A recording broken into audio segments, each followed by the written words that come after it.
Es tiempo de mujeres en México. ¿Qué puede decir la candidata del PRIAN? Si ellos abiertamente dicen somos de derecha, tendrían todavía menos votos de los que tienen. ¿Qué es lo que quieren? Que yo tome distancia del presidente. Marcelo es parte del equipo. Eso lo va a decidir el pueblo de Estados Unidos. Tiene que haber una sanción. Tiene que venir también de España un reconocimiento de México. Es una buena pregunta.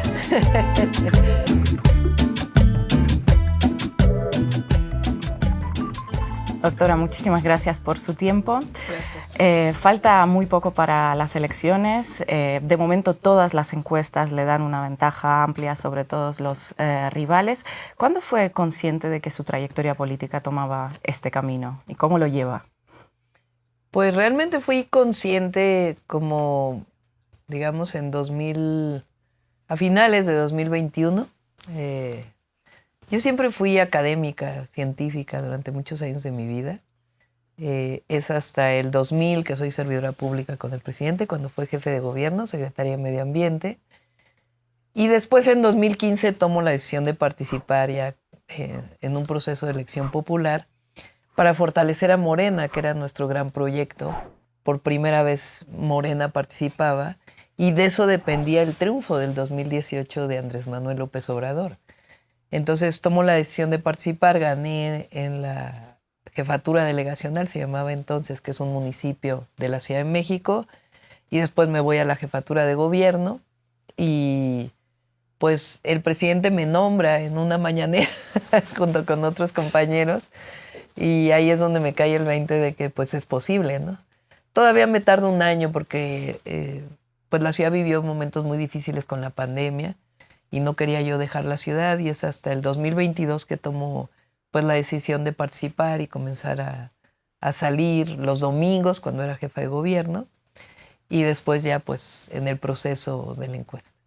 ¿Alguna encuesta sugiere incluso que usted podría ganar con un resultado mejor que con el que ganó Andrés Manuel López Obrador en 2018? ¿A qué cree que se debe esto? Pues yo creo que hay un despertar del pueblo de México. La labor del presidente ha sido impresionante en muchos temas. No solamente en cambiar la política en México, cambió el modelo económico en México y cambia el modelo económico sí separando el poder político del poder económico, pero tampoco sin afectar los intereses de los empresarios. Al contrario, yo creo que a los empresarios le ha ido bien. Es un modelo claro, pero al mismo tiempo mostrando que esta es la ruta y no la ruta anterior donde se gobernaba para unos cuantos. Y este despertar del pueblo de México hace que el pueblo de México esté con nuestro movimiento. Y al mismo tiempo, cuando yo inicié el proceso de la encuesta, participamos en la encuesta 5 hombres y una mujer. Y entonces yo tomé esta idea de que es tiempo de mujeres en México. Y eso pegó muchísimo, pegó en las mujeres, pegó en los hombres. Y eso me ha dado un plus, digamos, ¿no? A todo el trabajo que ha hecho el presidente, a que el pueblo de México está con la transformación y al mismo tiempo la ilusión de que una mujer gobierne. Usted insiste mucho en que gobernará la segunda fase de Morena y que habrá continuidad. Hace unas semanas tuve la oportunidad de charlar con el presidente Andrés Manuel López Obrador y ha dicho que usted está absolutamente preparada, que es mejor candidata. Por cierto, por esa respuesta el INE le mandó a bajar la entrevista. Bueno, le voy a hacer una pregunta parecida. ¿Qué es lo que diferencia a Claudia Sheinbaum de Andrés Manuel López Obrador o Andrés Manuel López Obrador de Claudia Sheinbaum? Primero te voy a contestar por qué somos parte de un proyecto. Porque hay diferencias, por supuesto, en que él nació en Tabasco, en Macuspana, yo nací en la Ciudad de México. Él desde muy joven se dedicó de tiempo completo a la política para transformar el país. Yo durante años sí participé en muchos movimientos sociales para transformar el país, pero fui científica durante muchísimos años. Entonces, pues evidentemente ahí hay diferencias de finalmente cómo te comportas frente al servicio público, pero los dos coincidimos en el proyecto de transformación de nuestro país. Por eso a mí me da mucho orgullo decir que es un honor estar con Obrador y me da mucho orgullo también decir que soy parte de la Cuarta Transformación, que vengo caminando con él desde el año 2000, que vivimos el fraude electoral en 2006, fui secretaria de Medio Ambiente, fui su vocera, después encabecé el movimiento de las Adelitas, que lo dice en el libro, para que no se privatizara el petróleo, y después fui parte de las fundadoras de Morena. Entonces, este camino que hemos recorrido él como el gran dirigente que es, pues a mí me da mucho orgullo, y en ese sentido, pues coincidimos en el proyecto de nación. Y además por eso el pueblo de México quiere que continúe la transformación, porque ve en mí el que somos parte del mismo proyecto. Obviamente en momentos políticos e históricos distintos para nuestro país. A él le toca romper con el modelo anterior, con el régimen anterior. Y a mí me va a tocar pues un México distinto, pero siempre defendiendo el proyecto de transformación. Y las diferencias pues son que venimos de pues historias personales distintas, y ahí pues se muestra también en la forma en la que uno gobierna. Usted fue gobernadora de Ciudad de México, es una de las fundadoras de Morena, ganó la encuesta de Morena, y aun con todo sigo hasta el día de ayer leyendo algunas voces, algunas con mucho alcance, que dicen que casi que la puso a dedo Andrés Manuel López Obrador para seguir gobernando desde las tinieblas. ¿Cómo le sienta todo esto? Pues la verdad no me afecta mucho. Primero porque yo estoy segura de mí misma, ¿no? Si uno no estuviera seguro de sí mismo, no estuviera bien, pues entonces te afectaría todas las críticas que se hacen. Fíjate, no tienen nada contra mí. Tampoco tienen nada contra el presidente Andrés Manuel López Obrador. Entonces, ¿qué es lo que dicen? Pues que yo en realidad no tengo carácter y que quien va a gobernar es el presidente Andrés Manuel López Obrador. Pues que lo sigan diciendo, la verdad. O sea, no me afecta.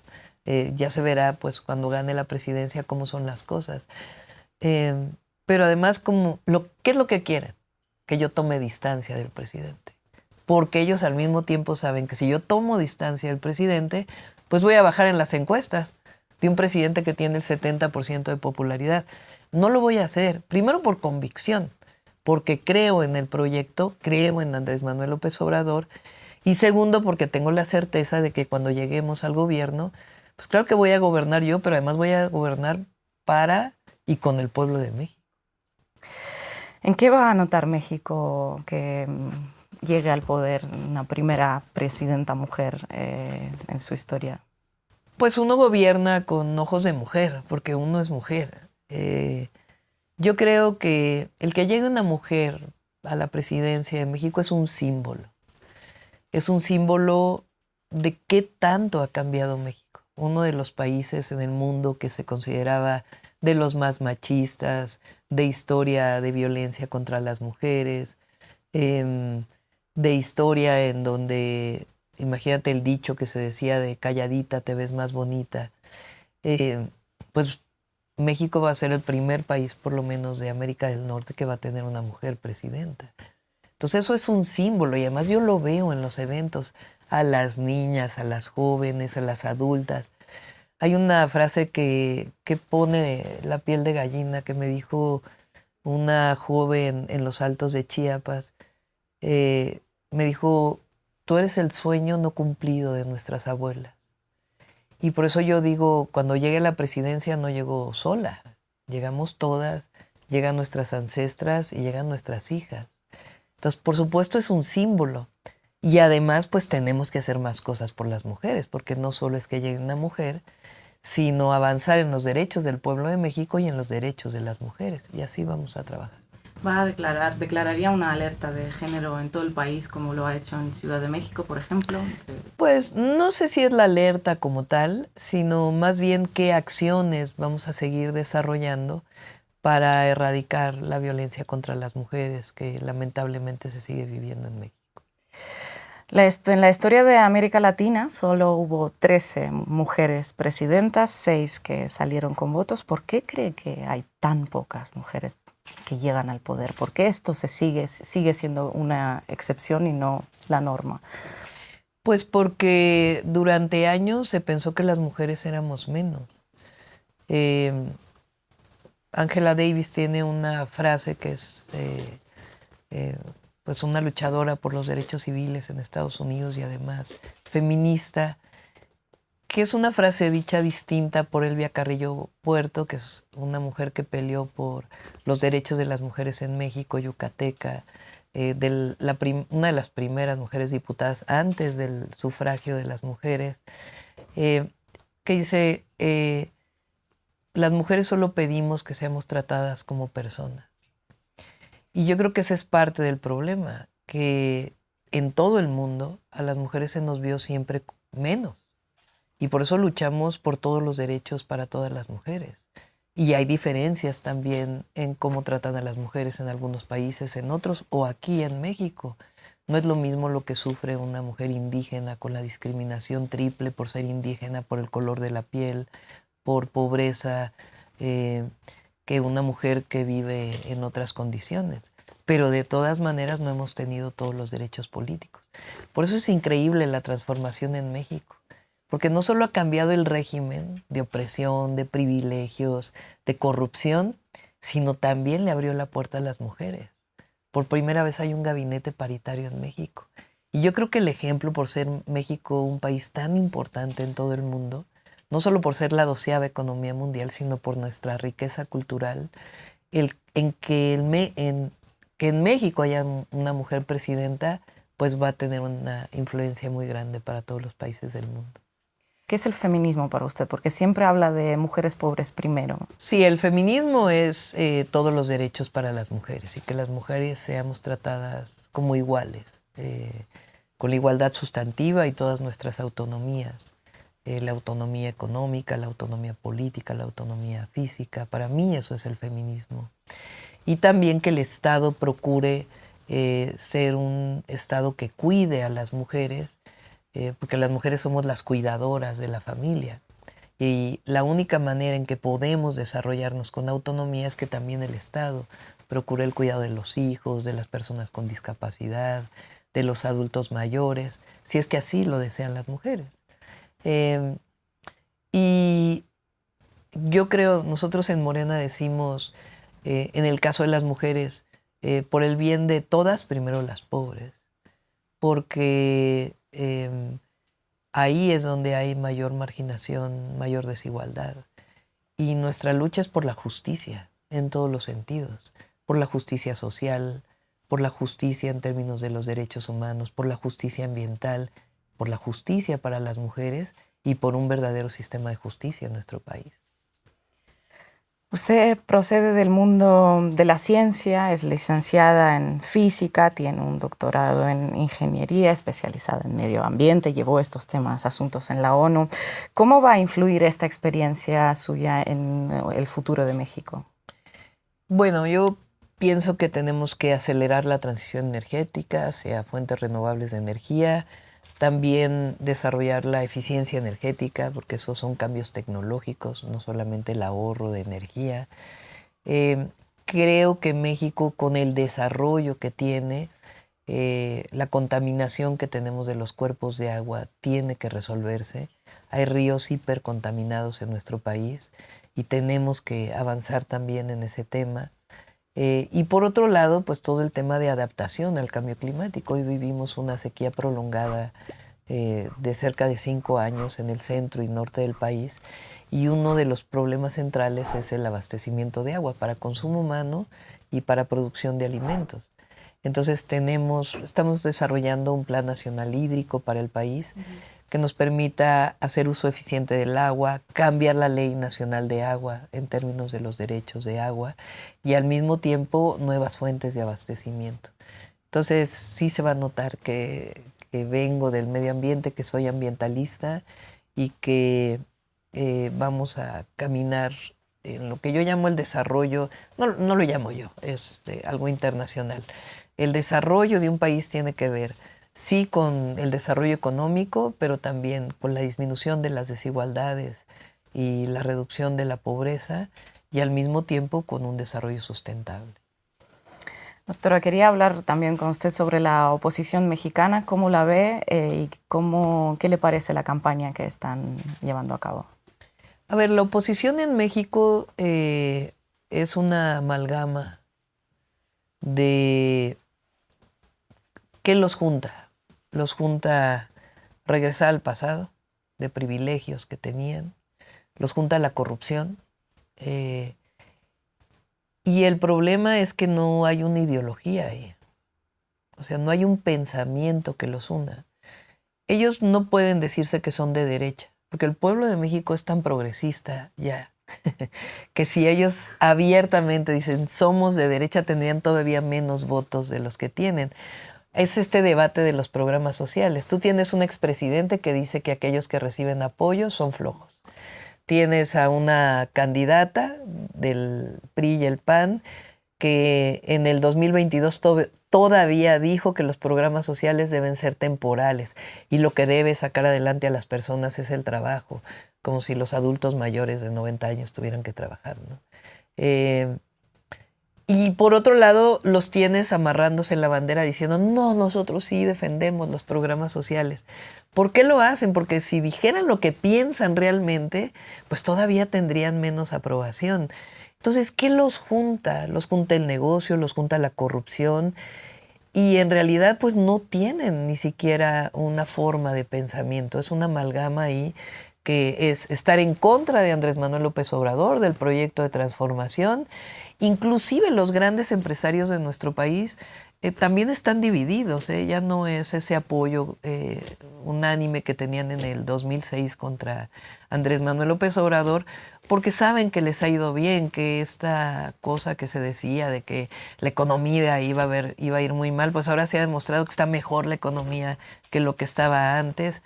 Entonces es una oposición muy, muy débil, precisamente porque no tienen pensamiento. Y para que los unificara algo, pues tendrían un pensamiento y una forma de comportarse. Y ahí, pues tienen, yo siempre digo, a ver, yo digo, es un honor estar con Obrador. ¿Qué puede decir la candidata del PRIAN? Es un honor estar con Fox, con Calderón, con García Luna, con Peña Nieto. Pues no tienen manera de decir nada de eso. En los últimos meses, ya llevan meses, estuvimos, bueno, pues observando una suerte de guerra sucia digital en redes sociales. Hay analistas que la vinculan directamente con personajes ligadas a la oposición mexicana. Las narcoetiquetas, 300 millones de menciones en redes sociales. ¿Cómo lo ha vivido usted? ¿Cómo lo está viviendo? Bueno, es algo que lamentablemente el Instituto Nacional Electoral decidió no investigarlo. Eso es muy grave, porque hay muchísimo dinero. ¿Y por qué no lo investigan? ¿Bajan un trozo de una Porque entrevista? una parte de los consejeros del INE está claramente y abiertamente con la oposición. Entonces, por eso no quieren investigar lo que tiene que ver con la oposición. O sea, increíblemente deciden investigar cosas sobre nosotros y sobre la oposición, ¿no? Entonces, imagínate, o sea, el árbitro electoral con algo tan notorio de más de 30 días de trending topic pagado con bots, con troles, con robots, que ha sido hiperdemostrado que hay millones de dólares metidos ahí y no lo quieren investigar. Entonces, nosotros pues por eso estamos viendo que por lo menos sea evidente, ¿no? Y el presidente incluso lo ha dicho en sus mañaneras, que sea evidente de dónde está saliendo esto. Segundo, la falsedad. O sea, ¿cómo ellos que tuvieron un narcogobierno con Calderón, que decretaron la guerra, que pusieron al frente de esa guerra García Luna, que hoy está preso en Estados Unidos por colusión con el narcotráfico, se atreven a decir que en nuestro movimiento y el presidente López Obrador y yo tenemos algún vínculo con el narcotráfico? O sea, es como que ellos decidieron... para que no los ataquen, ellos decidieron atacar de lo que se sienten culpables, ¿no? Es algo así como mirarse al espejo. Proyección total. Pero lo que es increíble es que estrategias que les han funcionado en otros países por la derecha internacional, por estos grupos de derecha internacional que está demostrado que participan en estos trending topics, les funcionó en otros países y en México no les ha funcionado. No ha funcionado. Porque el presidente subió su popularidad y yo me mantuve en las encuestas. Y la pregunta es, ¿por qué no les ha funcionado? Yo creo que particularmente la red X, Twitter, ha perdido mucho en México, porque la gente está muy harta de esta guerra sucia que hay en esta red social. y se puede ver, la gente cada vez usa menos esa red social. Y por otro lado, es tan absurda lo que están planteando ahí que la gente pues no lo cree, ¿no? Entonces te habla de una conciencia muy grande del pueblo de México. Uno piensa que la red X, la antigua Twitter, pues no tiene mucho peso, no significa nada. El problema de eso es que luego todas esas campañas de alguna forma aterrizan en titulares, en periódicos, en informativas. ¿Usted cómo evalúa el papel de los medios de información tradicionales de México en toda esta campaña? Bueno, pues yo creo que habría que ver cuáles medios, ¿no? Pero hay una crítica permanente al presidente Andrés Manuel López Obrador, y la razón fundamental es porque se acabó el recurso del erario público destinado a los medios de comunicación. Esa es la razón de fondo. Y por otro lado, muchos conductores que eran muy vinculados con el viejo régimen, que lo que hacen es presentar una crítica contra nuestro proyecto. Ahora, tampoco ha funcionado mucho, no como funcionaba en el 2006 o en el 2012, y eso creo que tiene que ver con el trabajo permanente del presidente López Obrador en las mañaneras, y por otro lado con que el modelo funciona. O sea, el modelo del humanismo mexicano ha mostrado sus virtudes. Ha disminuido la pobreza, han disminuido las desigualdades. Por primera vez un gobierno voltea a ver al pueblo de México, a los humildes, a los que menos tienen, a los que históricamente habían sido discriminados. Y por otro lado, la economía de México está mejor que muchísimos países desarrollados. Entonces, no hay razón para crítica. ¿Va a mantener las mañaneras? ¿Cómo habrá algún cambio de formato, si se puede saber? Pues todavía no lo decido. Tengo que tener una forma de comunicación permanente y diaria con la ciudadanía. El presidente pues tiene un carisma muy especial, es un historiador, conoce la historia de México como nadie, y además pues ha sido el gran dirigente de un movimiento social. Y tiene una forma extraordinaria de comunicación reconocida por propios y extraños. Entonces hay que adecuar algo especial pues a nuestra personalidad, pero tiene que seguir habiendo esta concientización del pueblo de México y esta comunicación directa. Los medios de comunicación cumplen una función, pero son medios. Y nosotros queremos una comunicación directa con el pueblo, y esa hay que seguirla manteniendo. Otro tema que quería abordar es el de la violencia. Hay medios de la derecha, la oposición, están haciendo mucho hincapié en esta cuestión de inseguridad. Hay incluso algunas alertas sobre las condiciones en las que podrían llevarse a cabo las elecciones de 2 de junio. Usted habla de unas encuestas que dicen que la percepción es la contraria, precisamente. Y hace poco la Internacional Socialista, que preside Pedro Sánchez, también emitió un comunicado hablando pues de su preocupación sobre las elecciones y la celebración. ¿Qué le parece todo esto? Pues es parte de una campaña. O sea, ahora sí que como científica vámonos a los datos. Y los datos muestran una disminución de prácticamente todos los delitos.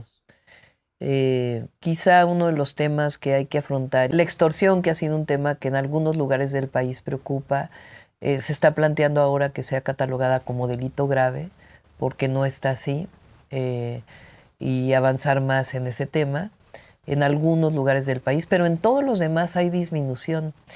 Y yo he recalcado mucho, lo recalca el presidente, pero yo creo que hay que poner mucho énfasis en el cambio de tendencia. Si no hubiera llegado el presidente Andrés Manuel López Obrador y se hubiera seguido con la misma política en seguridad, los homicidios hoy estarían probablemente al doble de lo que estaban en 2018. Así fue con Peña Nieto, así fue con Calderón. Si se hubiera seguido con la misma política de la guerra que inicia con Calderón, pero no hay grandes cambios con Peña Nieto, entonces la tendencia hubiera sido la misma. Ahora, con el presidente Andrés Manuel López Obrador, ¿qué ocurrió? Hay una tendencia y se rompe la tendencia y comienza a disminuir los homicidios. Y eso no lo toman en cuenta los medios de comunicación ni los analistas, y es fundamental. Pues porque ellos quieren seguir diciendo que ahora la política de abrazos, no balazos, no ha funcionado. Que, por cierto, el presidente nunca ha dicho abrazos a los delincuentes, ¿eh? Él dice abrazos a los jóvenes, abrazos a la población, no a la guerra, a la construcción de la paz, sí, y cero impunidad frente a la delincuencia. O sea, esa es la política y es la política que nosotros vamos a seguir, todavía ampliando el tema de cero impunidad, que creo yo que necesitamos más coordinación, particularmente con las fiscalías y el Poder Judicial y la transformación del Poder Judicial. Pero no se toma en cuenta esta disminución de la tendencia. Secuestros ha disminuido en 80%. ¿Y esto por qué hay más oportunidades? ¿Porque se atienden las causas? Porque se atienden las causas y ha disminuido la impunidad. O sea, si tú te fijas, cada 15 días el presidente presenta el avance del Gabinete de Seguridad. Y la primera sección que presenta el subsecretario de Seguridad, ahí se presenta una sección que se llama Cero Impunidad. Y se habla de la incautación de droga, de las detenciones y de otras acciones que ha hecho la Fiscalía y el Gobierno de México, la Guardia Nacional, las Fuerzas Armadas, el trabajo de coordinación con los estados. Y después ya se habla pues, de otros temas que tienen que ver con la atención a las causas. Es correcta esta visión de que hay que quitarle base social a la delincuencia. Y que los jóvenes no es que tengan que tener oportunidades, yo le llamo acceso a derechos, porque son derechos de las y los jóvenes en nuestro país, el estudiar, el tener acceso a la cultura, el tener acceso al deporte, a una vida distinta, a que no sea la violencia una cultura en donde viven, sino que haya otras opciones de vida. Y además el empleo y las mejores condiciones de vida, la disminución de la pobreza, pues también influyen. Entonces es atención a las causas y avanzar en la cero impunidad. Sin embargo, hay este discurso de punitivista de la mano dura, está siendo muy popular en América Latina, ¿no? Desde El Salvador, Ecuador, Argentina, ahora también, ¿no? Militares en Rosario, esa propuesta. ¿Qué le diría a líderes políticos como, por ejemplo, Bukele, que es el abanderado de la mano dura, sobre este tipo de enfoque? Él tiene su política y nosotros tenemos la nuestra, ¿no? Yo creo que el autoritarismo, la mano dura, lleva consecuencias terribles en los países. Finalmente, ese sí es un problema con la democracia y además de violación de los derechos humanos. Y nosotros al final, nuestra visión, nuestro pensamiento es humanista por encima de todo. Y al tener una visión humanista es la atención a las causas, que al final es la solución de largo plazo, y sí avanzar con la justicia, con un sistema de justicia que realmente no solamente sea la justicia social, sino que también quien comete un homicidio pues tiene que ser llevado a un tribunal y tiene que ser detenido. O sea, en eso estamos de acuerdo. El asunto es cómo lo haces, si lo haces con regímenes de excepción o lo haces a través de un sistema de justicia que funcione. Propone una reforma constitucional para que no haya reelección para cargos de elección popular. Sí. Y esto también lo defiende el presidente. ¿Por qué este tema es tan importante dentro del pensamiento de Morena? Bueno, en México hubo una revolución mexicana, cuyo lema principal con Madero fue sufragio efectivo, no reelección. Y fue lo que llevó a la Revolución Mexicana después de tantos años de porfiriato y de injusticia social y de autoritarismo. Después, en la época de Calderón, o sea, en pleno proceso neoliberal y autoritario, plantearon esto de que ahora los diputados, los senadores se puedan reelegir y también los presidentes municipales. Y yo creo que no ha funcionado, porque había esta idea de que, bueno, por la reelección pues vas a regresar a tus electores para que te reelijan. Y yo creo que tiene que haber un cambio, tiene que haber cambio generacional. Eso funcionó mucho en nuestro país y creo que la reelección en estos puestos no ha tenido su fruto. Cuando yo lo pregunto en las plazas públicas, bueno, la gente les pregunto, ¿qué les parece la reelección? ¡No! Dicen, y creo que si haces una encuesta que las hemos hecho, la gente no está de acuerdo con la reelección y creo que eso permite pues un cambio que no te asocie, que no te quedes vinculado con un poder que te aísla, que te separa del pueblo, ¿no? Te puedes ir a otros puestos de elección popular, pero no necesariamente al mismo. Uh-huh. Otra de las propuestas suyas es crear Agencia Federal de Anticorrupción. ¿Es corrupción el principal problema de México ahora mismo? Era. Ya no. Pero sigue habiendo corrupción. Tenemos un presidente honesto. Eso cambia la ecuación. Eso no puedes decir en la historia de México, si te vas para atrás, hay muy pocos casos de honestidad en la presidencia de la República y además durante todo el periodo neoliberal está caracterizado por privatizaciones, por un gobierno vinculado con el poder político y con una enorme corrupción, es decir, hacer negocios al amparo del poder público. México tiene casos, por ejemplo, de privatización de los ferrocarriles, que desaparecieron los ferrocarriles de pasajeros. A mí me tocó ver cómo el ferrocarril México-Cuernavaca levantaban la vía como fierro viejo. Imagínate lo que eso significa en términos del desarrollo de una nación. O casos como la privatización de fertilizantes mexicanos, que privatizan y a los 2 años cierran la empresa y eso se convierte en importación de fertilizantes. Ahí hay una corrupción enorme. Y bueno, el Fobaproa y todos los casos que están asociados a la corrupción. Hoy tenemos un presidente honesto y además con una política de honestidad que ha permitido ahorrar, imagínate tú, 2.4 billones de pesos, millones de pesos que han permitido destinarlo a obras estratégicas que han cambiado el desarrollo económico en nuestro país. Por primera vez el sur-sureste de México está creciendo mucho más que el resto del país. Eso habla de que hay un cambio en la desigualdad profunda porque eran los estados más pobres. Siguen siendo, pero hoy ha cambiado esta circunstancia de que hoy hay crecimiento económico ahí y además hay programas sociales y hay obras estratégicas. Ahora, ¿qué más falta? Pues que no haya corrupción en otras áreas de gobierno, en presidencias municipales, en policías. Nosotros, nuestra meta es 0 corrupción. Y por eso esta idea de la Agencia Nacional Anticorrupción, que no genera más gastos, esto hay que decirlo, concentra información de distintas instituciones que te permite presentarlo, sea para hacer impunidad en materia administrativa o penal, si es el caso. Y no fue una idea mía, sino una idea que surgió de mesas de trabajo de especialistas y de consulta con ciudadanos que dijeron, pues esta es una de otras opciones que estamos presentando. Si llega a ganar la presidencia, ¿nos podría quizás adelantar algún nombre de las personas que van a formar el futuro gobierno? ¿Alguien que participó en la encuesta? No te lo puedo adelantar. Pero, a ver, son, digamos, los perfiles, ¿no?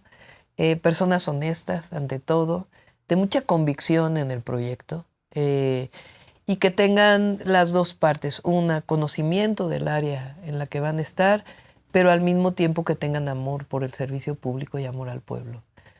Si no hay eso, puedes tener un gran especialista en un tema que se le olvida para qué está gobernando. Y el ex canciller Marcelo Ebrard, cuando pidió que se repitiera la encuesta, ¿cómo le sentó a usted? A ver, pues es parte de los procesos, ¿no? Yo no, digamos, le daría demasiada importancia. Yo a lo que le doy importancia es que Marcelo es parte del equipo. Normalmente en la izquierda, en las izquierdas, lo que hay es muchísima división. Y nosotros siempre hemos puesto, el presidente, yo lo aprendí de él, la unidad por encima de todo. Podemos no pensar igual, exactamente igual, no creo que Marcelo y yo pensemos exactamente igual, o que Ricardo Monreal y yo pensemos exactamente igual, pero eso te da una riqueza enorme a un proyecto, que haya visiones distintas, historias distintas, pero al final en lo que coincides es en un proyecto de nación. Y buscar esa unidad, incluso con personalidades que antes no estaban con nosotros, porque fíjate, el PRI, que fue el partido de Estado durante tantos años en nuestro país, después el partido del neoliberalismo y de este vínculo con el PAN, porque el PRI no existe solo desde el 21, sino muchísimo antes, que lo denunciamos nosotros. Por primera vez el PRI no lleva un candidato a la presidencia de la República. Eso te da una idea de cómo cambió el régimen en nuestro país, político y profundo. Entonces hay muchos priistas que dicen, bueno, ¿qué pasó? Y no porque no se sientan incluidos, sino porque se dan cuenta que no puede ser que ahí donde había diferencias profundas con el PAN surge contra la expropiación petrolera en nuestro país. Entonces hay priistas nacionalistas todavía que dicen, bueno, ¿cómo es posible que salgamos con una candidata del PAN a la presidencia y que no tengamos candidato? Entonces se sienten excluidos y se han acercado mucho. A muchos se les han abierto las puertas. Claro, tienen que tener una actitud distinta que la que tuvieron y a otros no también. Hay otros que no necesariamente. Pero finalmente no cambia el proyecto, no cambia ni nuestros principios de honestidad, de amor al pueblo, de buscar resultados siempre vinculados con nuestro proyecto, pero siempre buscando la unidad. La unidad porque además nosotros queremos ganar no solamente la presidencia, sino la mayoría en el Congreso. Si Claudia Sheinbaum llega a la presidencia, ¿cambiará algo en las relaciones de México con otros países? A ver, nosotros tenemos una constitución que establece cuáles son los principios de la relación de México con otros países, otras naciones, otros gobiernos y los pueblos. Y el respeto juarista que defiende esa constitución siempre va a estar ahí. Nosotros no tenemos política de intervencionismo, siempre de respeto y al mismo tiempo una política que marcó la historia de México de solidaridad con la democracia y con el autoritarismo. Por cierto, lo que pasó ahora en Ecuador es inconcebible, inconcebible. Ni con Pinochet llegó a pasar eso. México jugó un papel fundamental con la Guerra Civil Española, en donde muchísimas personas de América del Sur vinieron a México y además permitieron el enriquecimiento cultural de México, intelectual, de manera muy importante en la academia. Y esta cosa de asaltar una embajada es inconcebible. ¿Habría roto usted las relaciones diplomáticas? Sí, por supuesto, por supuesto. De hecho, lo pensé y cuando lo dijo el presidente dije que bueno. Sí. ¿Y para un restablecimiento qué debería pasar? No, bueno, tiene que haber una sanción a lo que ocurrió. Porque si lo hace Ecuador, lo puede hacer cualquier país.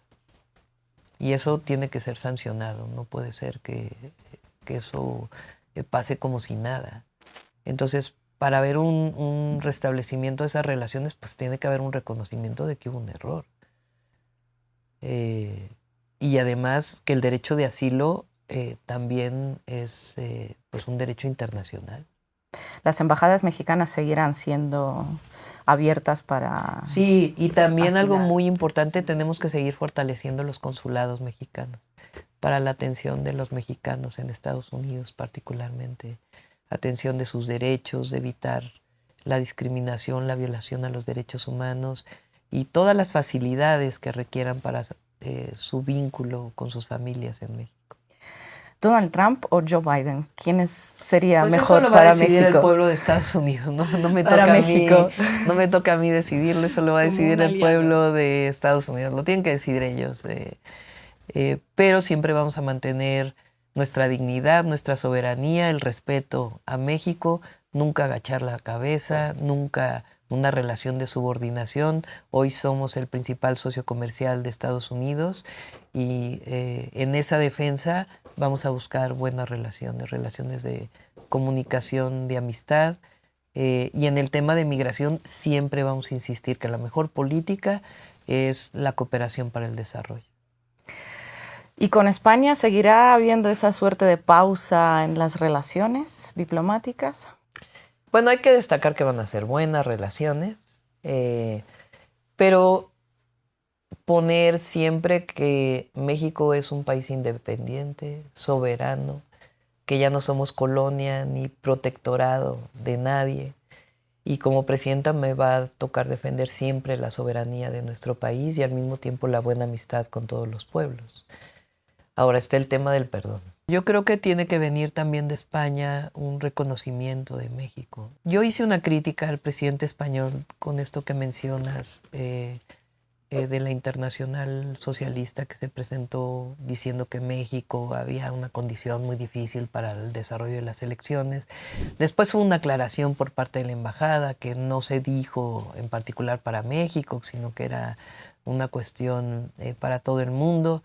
Y luego también este tema, primero de Iberdrola, que finalmente esto se ha prácticamente resuelto, aunque todavía quedan ahí algunos temas pendientes. Pero cuando el presidente de México llama al perdón, el Papa Francisco, que ya lo había hecho previamente la Iglesia Católica, sin problema dice perdón por la Inquisición y por el trato a la cultura previa a la conquista y a los indígenas en México, que hubo masacres terribles, la del Templo Mayor, la de Cholula, y después, posteriormente, durante la conquista, un trato terriblemente discriminatorio. Y en España esto parece que causa un resquemor tremendo. México era México, de hecho, la palabra México viene de los mexicas, de una cultura extraordinaria que tenía México, además con toda su historia, desde los olmecas. Ese reconocimiento tiene que existir y tiene que existir un reconocimiento de los abusos que se cometieron. México ha hecho el perdón a China por el trato que hubo de México a la comunidad china, que incluso hubo masacres terribles. Ha habido perdón a los pueblos indígenas. El pueblo yaqui, por ejemplo, fue sojuzgado, esclavizado, y se ha hecho un perdón claro por parte del presidente de la República. Hay cantidad de autores, entre ellos Riquer, que hablan de lo que significa el perdón en términos de la República y el reconocimiento hacia adelante de lo que representa para un país. Entonces yo creo que sea el perdón otra forma de reconocimiento de que hubo abusos durante la conquista. Que de hecho el presidente le llama invasión, que en realidad fue una invasión. Entonces, reconociendo, digamos, que hoy somos una sociedad pluricultural y que hubo una mezcla de culturas, no fue el encuentro de dos mundos, fue un encuentro agresivo, una invasión. Entonces, esto puede seguirse hablando, no se termina, pero yo creo que nosotros como mexicanos, mexicanas, tenemos que seguir reconociendo eso, porque si no reconocemos eso, no reconocemos a los pueblos vivos de ahora, y a nuestros indígenas, o a los indígenas y a los pueblos indígenas mexicanos, que son sujetos de derecho y que tienen todo el derecho de reconocer sus culturas. Lo primero que hará Claudia Sheinbaum si se convierte en presidenta de México. Es una buena pregunta. A ver, ahora estoy concentrada en ganar la elección. Es de aquí al 2 de junio. Después va a venir un periodo de transición. Ahí pues me voy a concentrar mucho en lo que van a ser los primeros 100 días de gobierno, en el presupuesto, que además pues ya se tiene que elaborar de manera importante por parte nuestra, porque junio es cuando se presenta el primer presupuesto al Congreso de la Unión, y es el presupuesto ya del 2025, y ya en su momento pues ya podremos decir, pero pueden confiar en que vamos a gobernar con honestidad, con mucho amor al pueblo, conservando nuestros principios y llevando a México a ser, que ya lo es, el mejor país del mundo. ¿Cómo le gustaría ser recordada? Si llegó a ser presidenta, ¿cómo le gustaría que escriban sobre su gobierno en manuales de historia, por ejemplo? Pues un gobierno encabezado por una mujer que tiene muchos significados y además que deja para el país 6 años después un México mejor que el que recibió, con una visión fundamental a quienes menos tienen, pero siempre pensando en el futuro del país. Claudia Sheinbaum, muchísimas gracias por su tiempo. Muchas gracias.